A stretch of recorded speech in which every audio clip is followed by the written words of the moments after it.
Régis Boire, bonjour tout d'abord. Bonjour. On va commencer avec la question habituelle d'une conférence de presse d'avant-match ici à Bastia, le point sur le groupe. Et on sait visiblement que malheureusement, depuis la trêve, il y a eu un peu de casse au sein de l'effectif. Effectivement, il y avait un peu de casse. Il a fallu qu'on récupère des joueurs, Anthony Robic et Kylian Ikeboué, qui ont repris l'entraînement toute la semaine, donc qui sont à nouveau opérationnels avec nous. Mais malheureusement, on a perdu Johnny Placide, qui ne pourra pas être sur le banc sur une douleur importante au genou. Et on a perdu Amin Talal hier, donc, qui a ressenti une douleur avant-hier soir rentrant chez lui, qui avait fait la séance tout à fait normale jeudi, et il n'a pas pu s'entraîner mercredi, il n'a pas pu s'entraîner jeudi, et le corps médical absent pour ce week-end. On ne pense pas que ce soit bien grave, mais absent ce week-end. En plus de Taoui et Najera aussi. Ouais, ça c'est les blessés qui sont toujours blessés. Ouais. C'était que des bonnes nouvelles, mais c'est pas grave. C'est un peu pour ça que vous êtes arrivé, vous aviez un peu la mine français. Non. Ah non, non, non, non, non. Non, non, non, non, ça n'a rien à voir avec ça. Non, non, non, puisque j'étais en plein. Depuis ce matin, je suis là et voilà, il y a du travail. Coach, comme nous n'avons pas encore assisté à vos séances d'entraînement, est-ce que vous pouvez nous parler un petit peu des séances qui se sont déroulées depuis votre arrivée? Est-ce que vous savez si vous avez changé quelques habitudes dans les séances? Le premier constat, c'est qu'il y a un bon climat de travail. Il y a un investissement de la part de tout le monde et là, il n'y a pas grand-chose à reprocher. Surtout les joueurs aptes. Il y a eu beaucoup de sérieux, beaucoup d'application et beaucoup d'écoute sur cette trêve de 15 jours. Voilà, on a essayé de mettre des choses un peu différentes, surtout dans l'intensité des séances et surtout dans la projection dans le domaine offensif. Après, il y a des principes de jeu que je voudrais mettre en place, surtout dans le secteur offensif, à travers des repères. Donc on a beaucoup travaillé ça. On a insisté là-dessus, on a insisté beaucoup sur les phases de jeu, on a beaucoup joué pour trouver encore plus des automatismes dans le domaine offensif. Donc voilà, ça a été le gros point du travail sur les 10 derniers jours. Voilà. Après, en dehors des contacts, j'ai eu un entretien avec chaque joueur pratiquement. Il me manque 2-3 sur les plus jeunes. Mais j'ai pu voir tout le monde individuellement. Donc de faire le point sur ces 11 premiers matchs et un peu leur expliquer ce que j'attendais d'eux et sur le collectif et sur l'aspect individuel. Alors souvent lorsqu'il y a un changement d'entraîneur dans un club, notamment en début de saison, c'est soit parce que l'équipe va mal, le club est en crise, la situation est difficile. Au travers des 15 jours que vous avez passés avec vos joueurs, est-ce que vous avez ressenti cette ambiance, ce climat de crise, une équipe en difficulté, des joueurs moralement bas ou pas? Je suis très surpris depuis que je suis arrivé qu'on me parle de crise, mais le club n'est pas en crise, le groupe n'est pas en crise. Ma question avait ce sens-là. N'est pas dans le doute. Ce qui est une chance. Oui, c'est une chance et c'est même préférable que ce soit comme ça. On n'est pas dans une situation d'urgence non plus. On est dans une situation, il faut être réaliste sur les choses du moment. Mais moi, je n'ai pas senti de doute chez les joueurs, bien au contraire. Et j'ai trouvé ça même très agréable de leur part. Il y a une forme d'insouciance dans cette équipe. C'est une équipe quand même relativement assez jeune, mais assez jeune dans l'expérience des matchs de ce niveau-là, parce qu'il n'y en a pas beaucoup de joueurs qui ont évolué à ce niveau-là. Donc il y a une forme d'insouciance, et cette forme d'insouciance, il faut en profiter et en jouer. Alors est-ce qu'ils sont conscients ou pas trop conscients des choses? Mais j'ai trouvé que non, il y a beaucoup de sérénité qui se dégage. Voilà, après, je pense que c'est un groupe qu'il faut amener un petit peu plus de rigueur dans les zones de travail. Et c'est ce qu'on s'est appliqué de faire cette semaine. Je crois que les maîtres mots, ce que vous dites, c'est expérience par rapport à ce niveau-là, parce que c'est un groupe finalement qui est ensemble et qui se connaît depuis un moment. Il lui manque peut-être ce que vous avez bien noté, mis le doigt dessus, c'est un peu cette expérience dans ce côté, on va dire, élite, puisque la Ligue 2, c'est déjà ça. Hein. Ouais, mais vous savez, il y a des jeunes joueurs qui débutent, qui ont cette forme de maturité de jeu, et on pourrait appeler ça comme d'expérience. Et puis il y a des joueurs qui sont beaucoup plus âgés, où ils ont répété des matchs. Et là, ils ont l'expérience du passé et d'avoir joué des matchs. Moi, j'ai connu des jeunes joueurs, j'ai rencontré des jeunes joueurs avec qui j'ai joué, et même qui j'ai entraîné. Ils avaient tellement de maturité dans leur jeu qu'ils dégageaient de l'expérience. Alors après, c'est un groupe qui a connu différentes montées de toutes les divisions, donc ils sont quand même dans une dynamique intéressante. On voit bien qu'ils aiment bien jouer ensemble. Mais là, vous êtes monté d'un cran. Et l'exigence des détails fait la différence. À un niveau moindre, vous pouvez toujours masquer, cacher les erreurs individuelles ou collectives parce que c'est toujours rattrapable. À un certain niveau, et à commencer par la Ligue 2, vous payez cher parce que en face, il y a des joueurs avec des qualités autres, avec plus importantes. Et voilà, donc il faut essayer de raccourcir un peu tout ça, que ce soit sur le secteur défensif comme dans le secteur offensif. Voilà. Alors, on sait qu'habituellement, la force du Sporting dans toutes les divisions, c'est un bon bilan à domicile. Cette saison, le Sporting n'avait jamais autant attendu pour gagner à domicile. Qui plus est, c'était un derby, donc un genre de match qui est toujours un peu à part. Pour vous, quels sont les éléments les plus importants pour essayer d'aller chercher une victoire à domicile, sachant que ça ne se dispute pas tout à fait de la même façon qu'un match à l'extérieur, surtout ici? De marquer un but de plus que l'adversaire, déjà, on est sûr de gagner. Déjà. Non, mais quand vous regardez bien le contenu des matchs qu'ils ont pu faire ici, ça s'est joué à tellement peu de choses. Ils ont souvent mené au score, ils ont souvent eu les balles de 2-0 pour faire du mal à l'adversaire, et malheureusement, ça s'est retourné contre eux.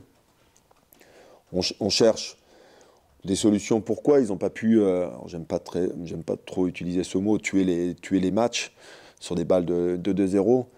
Est-ce qu'il y avait trop d'attente ou trop de pression sur les joueurs offensifs où ils attaquaient qu'à 1 ou à 2 dans la surface et ça donnait une forme de pression sur le joueur et il se disait, lui, il faut que je termine. Donc l'accumulation du match, l'accumulation de la pression, l'accumulation du résultat, il forçait le geste et puis malheureusement, il ne faisait pas toujours le bon choix. Donc peut-être d'amener autre chose dans l'animation offensive, d'avoir un petit peu plus de joueurs dans la surface, déjà pour amener le doute à l'adversaire et non pas pouvoir gérer qu'un seul attaquant ou 2 attaquants, d'en amener un petit peu plus dans la surface, ça permettrait aussi de peut-être mieux finir. Après, à côté de ça, quand vous regardez le match à l'extérieur, le dernier match à Dunkerque, vous prenez 2 buts sur des fautes de marquage où vous avez carrément lâché le marquage dans la surface, la prise en charge n'a pas été faite. Donc voilà, on va jouer une équipe de Grenoble qui aime beaucoup centrer aussi, donc ça va être un élément aussi important demain. Donc voilà, il faut voir. Vous savez, il faut essayer de raccourcir tous les inconvénients par rapport à l'adversaire et surtout par rapport à nous-mêmes. Mais je sais qu'ici, ça s'est joué à tellement de choses. Un point entre 1 point et 3 points, voilà. Le dernier match ici a été gagné contre le derby. Il faut continuer sur cette dynamique à domicile. De toute façon, il n'y a pas le choix, donc il va falloir aller chercher tout ça. Vous êtes un observateur de la Ligue 2, vous avez vu jouer Grenoble plusieurs fois. Quels sont leurs points forts? On a vu quand même que c'était une équipe qui marquait pas mal, qui joue pas aussi en profondeur, on a l'impression. Oui. Comment vous espérez, sans nous dévoiler votre plan de jeu, évidemment? Oui, non, mais c'est une équipe qui n'a pas fait un très bon début, c'est une équipe qui n'a pas de résultat à l'extérieur, ils ont qu'un nul aujourd'hui, alors ils vont beaucoup mieux. Alors c'est une équipe, on a pu constater, c'est une équipe qui joue avec 2 organisations différentes. On se pose la question s'ils s'organisent par rapport à l'adversaire et par rapport à la faiblesse de l'adversaire, ils veulent faire mal ou ils veulent imposer quelque chose. Donc le dernier match à Pau, par exemple, à domicile, ils ont joué à 3 derrière, et l'avant-dernier match à Rodez, ils ont joué à 4 derrière, dans une animation totalement différente. Après, il y a des choses qui ressortent. Alors, effectivement, ils aiment bien les transitions défensives, offensives. Ça va relativement assez vite devant parce qu'ils ont toujours 2 joueurs très, très hauts. Quand ils jouent à 3 derrière, ils ont 2 numéros 10 avec Ravé et Michel. Dans l'utilisation du ballon, c'est très intéressant. Ils utilisent relativement bien la largeur quand ils jouent à 3 derrière. Ils ont des pistons qui sont intéressants dans le domaine offensif, peut-être un peu moins dans le domaine défensif dans leur replacement. Mais maintenant, comment ils vont venir ici est-ce qu'ils vont jouer dans un bloc bas? Est-ce qu'ils vont jouer à 5 ou à 3? Donc il y a tout un tas de choses. Moi j'ai la sensation qu'ils s'adaptent à l'adversaire. Alors il y a un changement d'entraîneur, ils ne savent peut-être pas comment on va jouer. on va bien voir. J'avais 2 questions pour vous. La première, elle est plus sportive. On a parlé de l'équipe, on a parlé de la pression sur les attaquants. Et vous, votre approche, votre préparation de votre premier match à Foriani, de la sortie du tunnel, de la découverte du public? Alors, je ne vous cache pas que je suis impatient. J'en discutais un instant avec le président. C'est hier ou avant-hier. Je me suis mis au milieu de la pelouse pour regarder un peu ce stade où j'ai joué en tant que joueur et aussi en tant qu'entraîneur de l'équipe adverse. je trouve les gens très très proches du terrain, très très près du terrain, ça m'a marqué. Oh, en dehors de l'impatience, après je ne vous cache pas que dans la rue, voilà, on me fait passer bien souvent des bons messages sympathiques, mais je suis tellement heureux d'être ici et de vivre ces moments-là que voilà, moi je prends tout ce que j'ai à prendre et c'est un club très attachant. Ça fait que 15 jours que je suis ici et je sais qu'il y aura sûrement des moments un peu compliqués et difficiles. Il y aura des moments très sympas et on va vivre des moments ensemble aussi où il y aura une osmose. C'est un de mes objectifs aussi. Non, mais ouais, il y a une forme d'impatience et puis en même temps, voilà. Et la deuxième, c'était voilà, ces 15 jours, votre intégration ici, en dehors du foot, il y a eu quoi? Vous avez pris le soleil déjà, non? Pourquoi vous dites ça? Bien bronzé, vous avez des couleurs, des bonnes mines. Bah, vous savez, j'ai un peu de chance, on va dire. Et en étant toute la journée sur le terrain, parce qu'on a beaucoup doublé les séances. On a doublé 2 jours pratiquement dans la semaine et sur les 15 jours, donc ça fait 4 séances en plus. Donc je vais dire que j'ai un peu de chance. Donc voilà. Non, j'ai trouvé un logement déjà, donc ça a été relativement assez vite. Il était important pour moi de m'installer rapidement. Et puis j'étais boire un café une fois en ville un dimanche matin et j'ai vite compris ce que c'était le Sporting malgré que je le savais et de simplement que de marcher et de prendre un café sur une terrasse, bah voilà. Et le nombre d'invitations et le nombre de messages sympas, donc je remercierai jamais assez voilà, il y a un accueil très chaleureux de la part de tout le monde avec des messages bien forts, je les entends bien les mots, il n'y a pas de souci, j'ai bien compris, j'ai tout compris, mais voilà. Bon, j'ai bien compris, vous aussi, vous acceptez bien au climat, que ce soit le climat, comme on en parlait là, le soleil, le climat humain, et bien sûr le climat sportif, avant de rentrer dans cette fameuse entre de Fouriane, qui a beaucoup de capacité à faire réagir d'abord son équipe première et tout le monde, et d'en avoir un peu... Il faut l'utiliser comme une vraie force. Bien sûr. Je sais que je suis très conscient que ce n'est pas toujours simple et facile. Mais on doit profiter de ça et on doit aussi jouer de ça. Je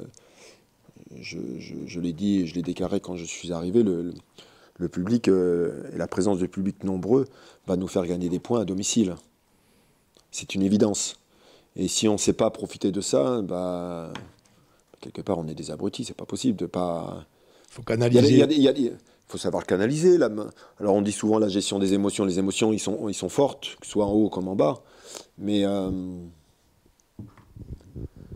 encore une fois, on a tellement de chance de pouvoir faire ce métier et de le vivre, parce qu'on est quand même, quoi qu'on en dise, les acteurs de ça. On est les acteurs de ça.